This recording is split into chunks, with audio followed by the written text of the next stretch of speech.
Hey, this is your favorite cousin, and you're watching the Three Count Podcast.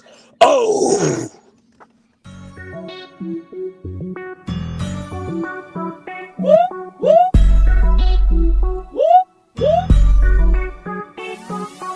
I'm in fashion, roll with Welcome everybody to another great edition of the Three Count Podcast presents Now Enter Ring, and I'm your host Clifford Red Dog Miller, the man that leads you off that mountain called wrestling.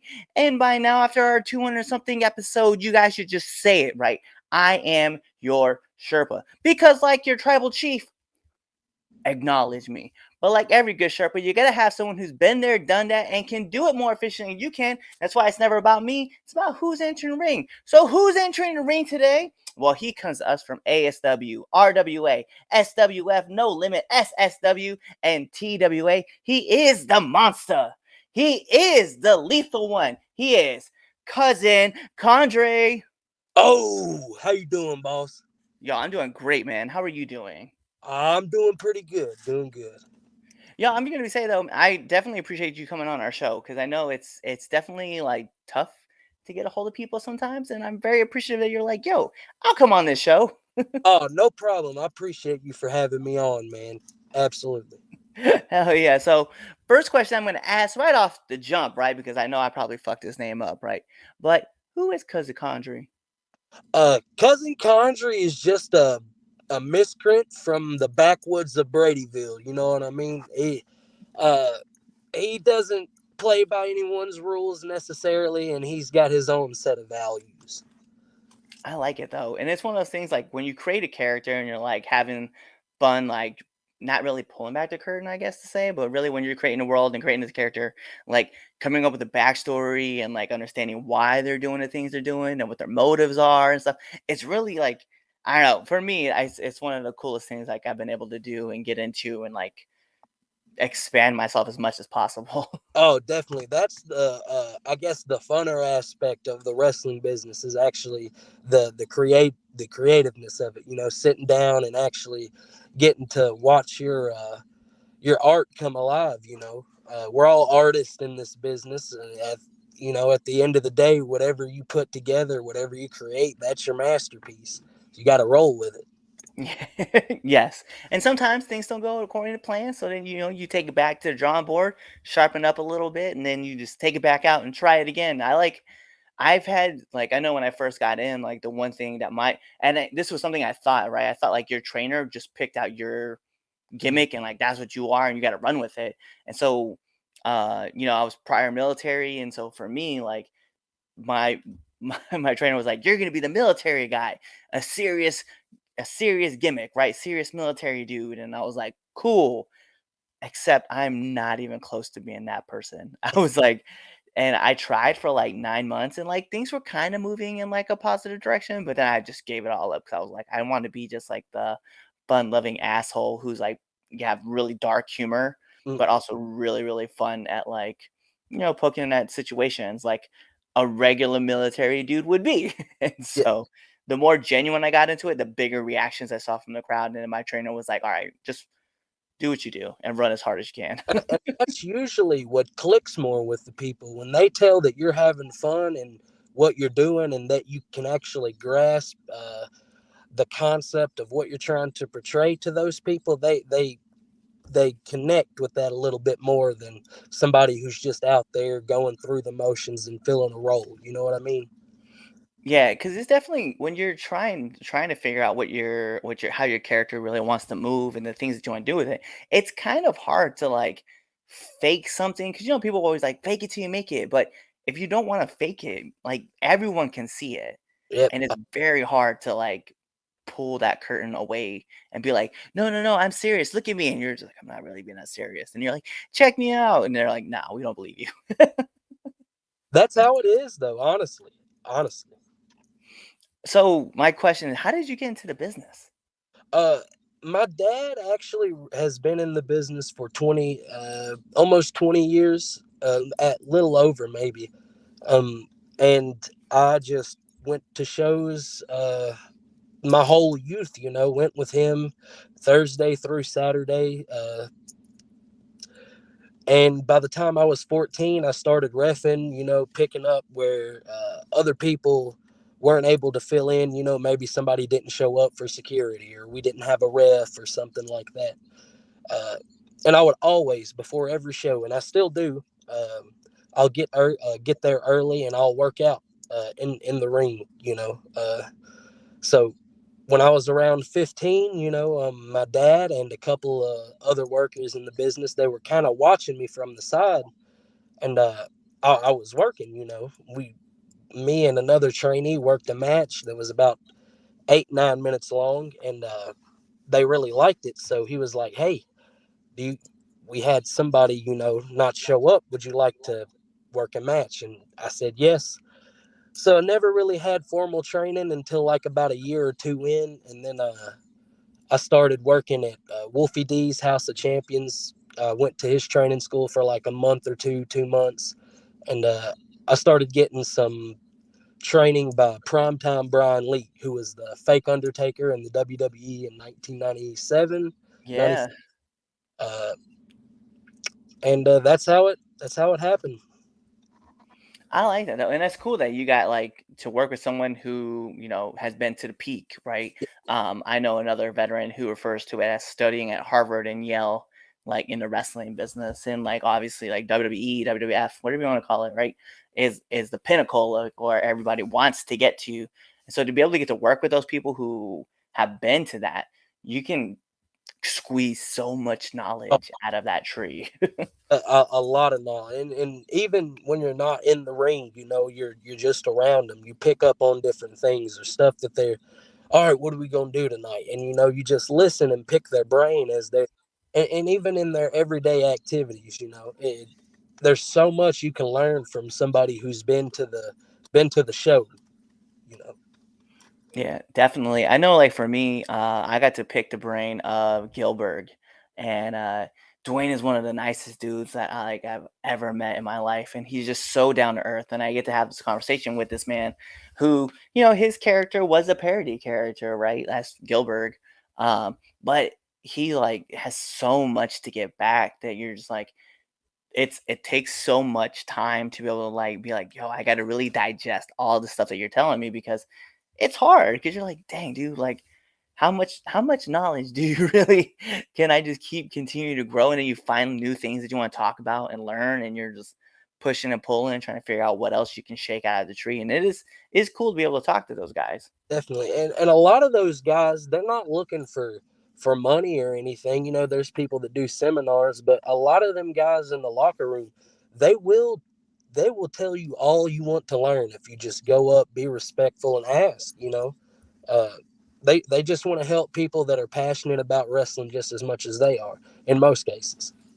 Yeah, one of my favorite things I had happen, right? I was in a new promotion, right? I was debuting and the champ, right? I was making my debut match against the champion, Mm. and he sat down and he's like, "Well, hey, and he called me by my stage name. Hey, Red Dog, what do you do?" And I was like, "I just listen and sell. That's all I Yeah, do." And he's like, "Oh, I like that." He's like, "In the time that I've been on it," he's like, "I don't hear that too much more anymore.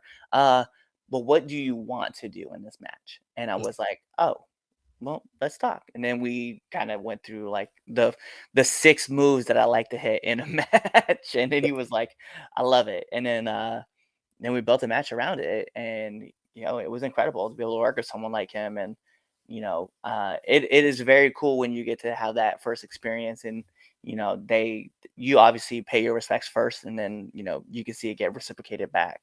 yeah, definitely. And I think I was, I don't want to say unlucky because I'm very lucky with it, but I was I'd like to say that I was unlucky in the fact that I was so young.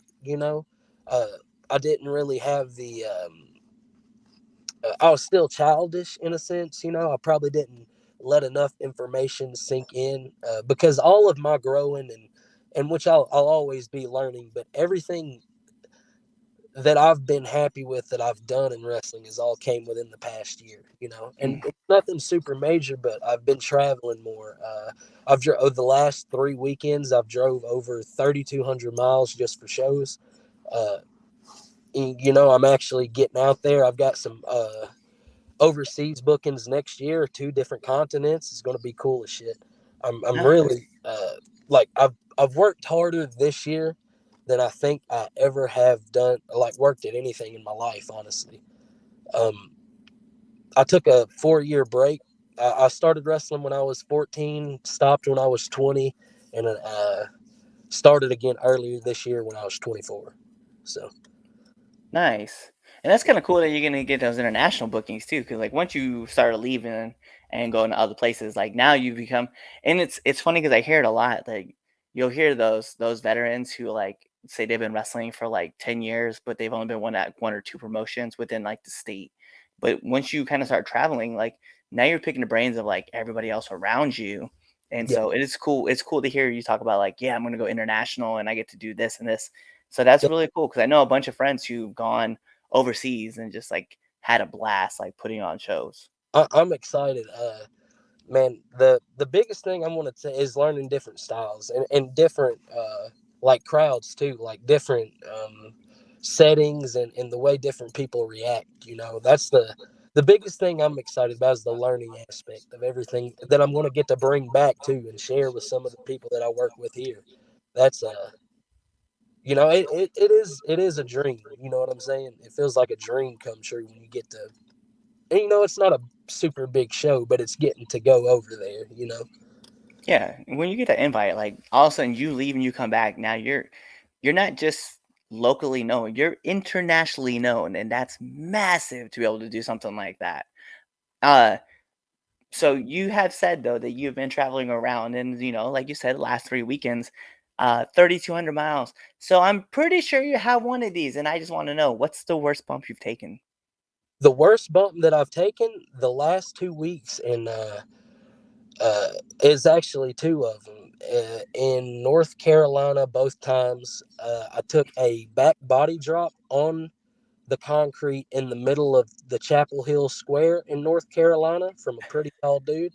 And I took a hip toss bump on the concrete the week after from the same person. Street fight. Those the only reason they were so bad is because I hit all on one side and Mm. I landed on my back and I feel it in my front. That it's pretty rough. Yeah, I could imagine doing that. I'm not one that's like, "Hey, let me go hit me with this thing right outside." Like, I'm just not that guy. I just Yeah, like to just keep it in the I, ring. I do some wild. I like to do a little bit. Man, my adrenaline's going so much. I think I like the pain a little bit, and I don't really feel it. It don't click in my head until like the following day. But Mm, though that definitely and more so the hip toss because I took my own bump. And for right. a bigger person, I can get pretty airborne. I can do a buckshot lariat into the ring at 270 pounds. Standing moonsault, I can go.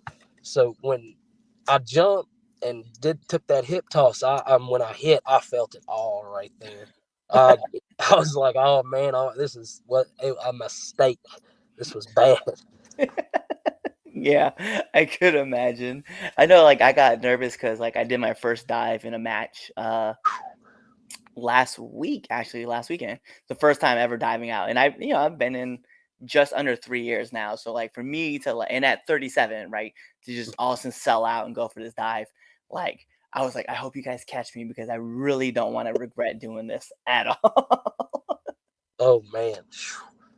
So I got lucky. I got caught, and I was like, you know what? I was like, this might be a thing I start doing more often Yeah. because you're Well, right. Like your adrenaline kicks in. You're like, I gotta do it again.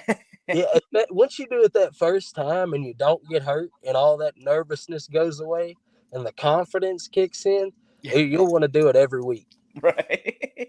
It is the problem. Like, I can't wait to hit this again in another match. Yo, all right. So, question, right?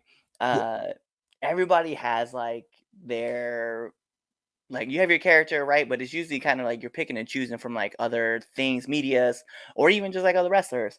But who are your 5 characters that you have made your character around? Ah, okay. So, uh, a variety of, okay, so let's go with the obvious. We have Leatherface, uh, Blair Witch, um, a variety. I won't say a single character, but a Tim Burton characters, like the animation style, the Yes. charismaticness. Michael Myers, The Shape, and Jack Nicholson from The Shining. Pretty much the psychoticness when I'm talking on the microphone. I like to be articulate sometimes. All of those mixed together, and maybe some more. Well, it's cool too because like in this light right now, and I don't know, but our viewers could definitely see it. Your mask looks like Boogie Woogie from Nightmare Before Christmas, and I 100% am with it because it's one of my favorite movies. Uh, I used to. Well, I still have it. It's just I can't. This mask is permanent now. I work in it, and the one I wore beforehand, I would take it off before I got in the ring. But it was made.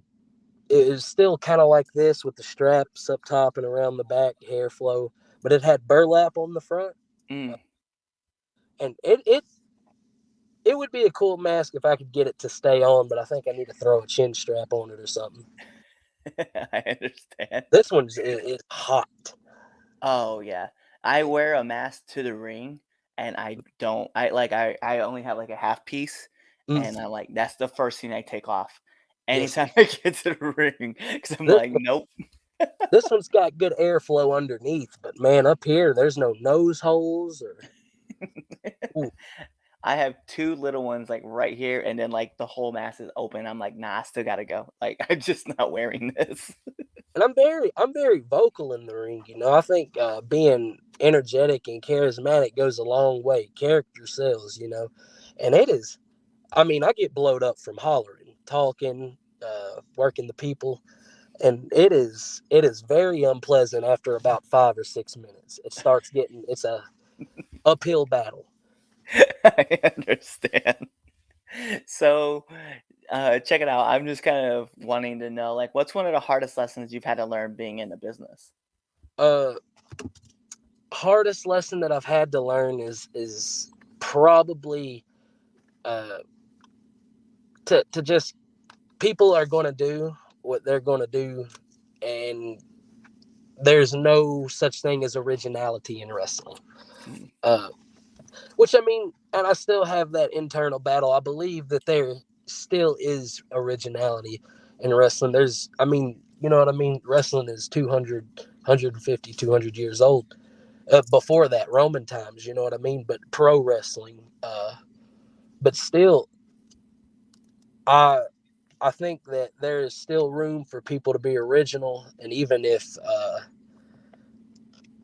people bank off your ideas and such, they still put their own twist on things. That's If that makes any sense. no, it makes a lot of sense. I know, like, for me, like, my character, like, it's no like it's a direct like pull. Like I love Deadpool and I love like his antics and stuff like that. So when my whole new suit is just red. It's a straight dedication to like Deadpool, but then it's very much me because like I still like have like I don't have full sleeves, but I still have my logos on there and like people recognize. And then like my attitude is just talk a lot of shit while either getting my ass kicked or just kicking somebody's ass. Like Yeah, it doesn't matter. But it's one thing too. You brought it up like originality. Like in today's age is definitely there is no like real like original yeah, character. Like you have your monsters and stuff like that. yeah, But I think one person that does stand out to me as far as like an original character would be like Orange Cassidy. I know a lot of yes. people like do not like him because they're like, man, he's not a Well, good character. I'm like, he's great. yeah, it's new. You know what I mean? It's different. Even I mean, you go back to everybody wants to be Johnny Kickpads these days. You know what I mean? Nobody's got people. Some people are afraid of looking, I guess, too gimmicky when they're in the ring. But when you're on the independent scene and you're trying to make a living off of this, and gimmicky stuff sells. That's what sells. You look at the merch table, people aren't buying your shirt with your name across it and you doing a fighting pose on the front. You know what I'm saying? They're buying the shirts that have a goofy, you looking goofy on there, or red dog. You know what I'm saying? Like whatever you You, got going on, man, that's what people are into, dude. They're not into this guy that is wearing trunks, got kick pads on, and hooking a fucking anaconda vice or doing a super kick. You know what I mean? It's not it, as in be original. I mean, go against the norm, go against the grain of the state. I feel like I hear who was it I just recently heard? I think it was Gary V was talking about it. He was like, when everybody's zigging, I zag. He's like, and then everybody will start zagging, and then I'll zig. Yeah, He's like, you always have to say kind of like you just said, right? Go against the grain because sometimes like going against the grain, like it will definitely stand out. And I know like my character, like it's way different from like everybody else. Like a lot of people call it like gaga wrestling, which is fine, it's cool, but I can still work. But it's just that well, I know see, that I can also get over with crowds just yeah, being we, me. we call it Memphis style. You know what I mean? Walk or talking, working the people. Well, Right. that's who buys the tickets are the people. You know, if you go in there and do everything back to back to back, you know, as a wrestler, we can tell what's going on. But them people, it takes a second for them to register who just got hit on a bump where both people are falling and hitting the mat. You know what I'm saying? Mm-hmm. A lot of people don't, I guess, don't, especially in the South, you know, you can go out there and not touch each other for the first 5 minutes, but if you are interacting with the people, or if you're just making little snooty comments or something along that line, they will be with you the whole time, without a Yeah. doubt.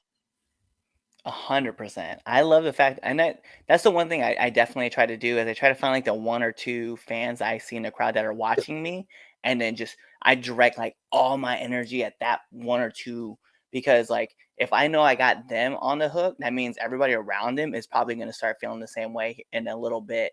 And sure enough, like it happens every single time. Like I Yeah, have one or two that I see you and now like I'll hook in and I'll start talking trash or I may just like say a quick joke and you may crack up and then everybody else around you is gonna start laughing.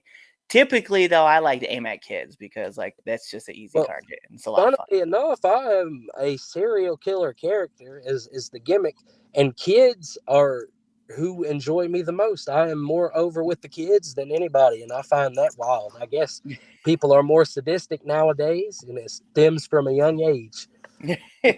Well, it's like that, and then like I think with like horror characters, right? Because I know like another friend of mine who loves Leatherface, right? Evil Nate. Um, one Yeah, his favorite, yeah, he's like one of my favorites. One of the things is like kids like they know there's like this like they understand, but they're also like enamored with whatever's like happening, and they get attached to characters. They don't like everybody loves Johnny Gargano, right? As adults, we love Johnny Gargano, but it's something about like the Fiend, right, that we are like entranced by. And I yes. think that's the same way with kids. It's like, I mean, kids out there, you know, Santa Claus is a real thing, right? And they got the Tooth Fairy and stuff. And there's these giant characters they believe in. You know, But when we were kids, Sting and Hogan and The you know Rock what and Austin. the biggest farce of a gimmick that ever, if you talk about wrestling in a legitimate standpoint and as a fight, uh, the Undertaker, a dead man walking, was his gimmick, but he is the most over wrestler to ever walk the earth. He had a streak for 21 years, Yeah. unbeaten. And people cried. People literally cried when he lost, and it all goes to show you a good character will carry you further in wrestling than any work. Well, I mean, it's still good to know how to work, and you know what I mean, obviously, but Yeah. uh, but if you've got a good character, it can cover up a lot of your flaws. You know. Facts. No, it makes sense, and it's always good to be like, you know, especially if you have it meshed together, kind of like Orange Cassidy, right? Like he can work, but he's also got like this really great character, and like he does Yeah, everything really, really well, and it's like it blends, and you can see like his work rate is really good, but then also, you know, his character side is on point, and like I love like watching his stuff do it. Like we were talking about, Taker is like the ultimate character. Like yeah. Without- everybody wishes to have a career like what Undertaker did. and the thing is, he preserve when you have a character like that. Uh, and maybe I worded it wrong a second ago. You don't. It's not that you don't have to be as good of a worker or a wrestler, but you can work less. You know, Yeah, you work smarter, not harder. Is the right. I assume. But he had one match a year, maybe two, for the last 10 years of his career, and every time he went out there, he put on a banger. You know, the matches were always solid. He didn't do no intricate spots, but he went out there and he did his things that he could do really well, and it got over for years. Still, Yeah. if he was younger and not as instead, which I'm sure if he prepared for it, he could still go. But if he had another WrestleMania match, it would sell. I mean, people would go crazy for it, even with him being 50 something, 60 years old. Oh yeah, without a doubt. I know like everybody was talking about like, hey, you should do more of these like cinematic matches. You could prolong your career or you can push your career further down the road. And he was like, nah. Like this was cool for the one time. He's like, I'm done. But he's like one of my favorites of like all time. Obviously, like he's everybody's favorite of like all time. But And it's yeah, the same with he just Stone Cold. he entranced you. Uh, it's the same with Stone Cold. You know, his character. I mean, he wasn't out here wearing tight. I mean, he was early, but then whenever he found himself and he wore the cut off jeans and the 316 shirt and was walking around flipping everybody a bird, he came back in 20 this year in 2022 or and did WrestleMania and sold a ridiculous amount of tickets within days of him being announced. It's crazy. Yeah, and like you said, it attributes to just being a great character. Like great characters will take you further along the road than you know a great worker. Even though we appreciate great workers, we do also appreciate great characters as Yeah. well. Uh, so my next question for you, right, is what kind of advice would you give to upcoming wrestlers? Um, Work, and I'm not talking about in a sense of in wrestling. Work, get a job that will allow you to still make these bookings and work. Put money back. Uh, it's not wrestling is not a business for you to come in and make money within your first 5 2 3 5 years, unless you're lucky and you've got, some people have it, but a lot of people it takes time to develop that character and develop your work and your time. And dude, timing's just as important, and ring awareness are just as important as having a character and being trained. But work, save your money to where you can fund your wrestling hobby, because that's what it is until you're able to comfortably make shows, put money back.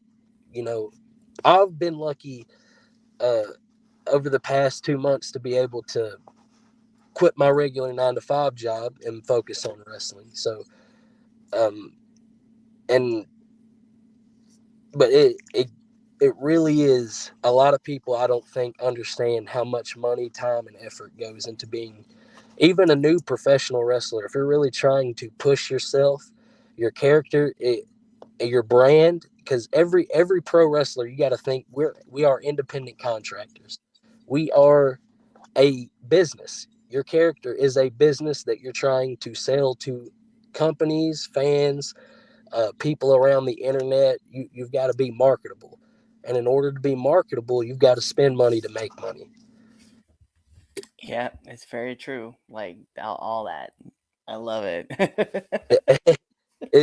I think it's one of the most slept on pieces of advice that older heads don't pass around as much.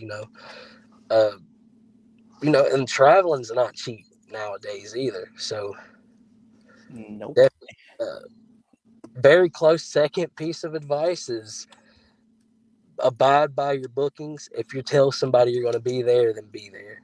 You know, doesn't matter. Uh, abide by your bookings and listen and learn and have fun. Yeah, I agree with all of that. That's all of that is great advice. So listen, man, we're gonna hop into the next. Well, we're gonna hop into the best segment of the Three Count podcast. It was the Red Dogs Power Rankings, but I kind of slept on the power ranking side for a while. I refuse to acknowledge that it's been retired. I refuse. I refuse. Chaz isn't winning that argument, but this is the Three Count podcast, 10 count questions, and here's how it works. I'm gonna fire off 10 questions at you, and whatever your answer is, that's your answer. So we're going to put on the imaginary timer for added pressure. Bing! And in the words of Mike Goldberg, here we go. SmackDown or Raw? Raw. Favorite movie? A Million Ways to Die in the West. Let's go. I'm a huge Seth MacFarlane fan. Apple or Android? Apple. Favorite cartoon? Ed, Ed, and Eddie. Let's go. Batman or Superman? They both suck. Spider-Man. Let's go. Okay. I'll take it. Favorite actor? Heath Ledger. Let's go. That man was the man. Avengers or X-Men? X-Men. Okay. Favorite podcast? Favorite podcast. Hey, how about this? The Three Count podcast. Right? This is what I've been trying to tell people. It's not like we have this marketed everywhere. Nominate one person that you want to see on this podcast. Austin Wright, if you can get a hold of him. I'll talk to him. I think he needs a little bit more.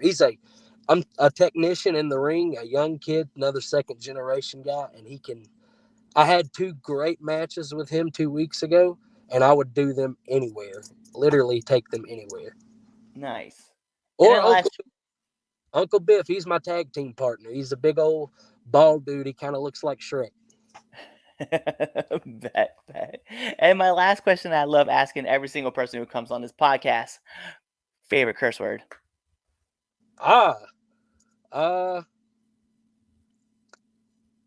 Holy shit. Probably shit. Was like usually right when people like try to figure out that answer, then there's like, yeah, it's what hits you first. What's the first word you ever think of? Because I think a couple episodes ago I had a guy was like, damn, yep, I guess damn is gonna be that word. So yeah.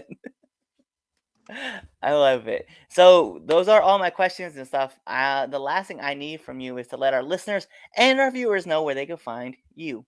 Okay, this Friday I'll be at SWF in Tullahoma, Tennessee, 106 Southside Drive. Saturday night I will be in Dunlap, Tennessee for Square One Pro Wrestling in a cage match, I believe, against 7-foot-tall Hunter Wolf. Sunday I'll be at the Greenville Comic-Con in North Carolina. I'll be up there with the boys from Viva Las Amish too. So we're going to have a show up there as well. It's going to be dope, y'all.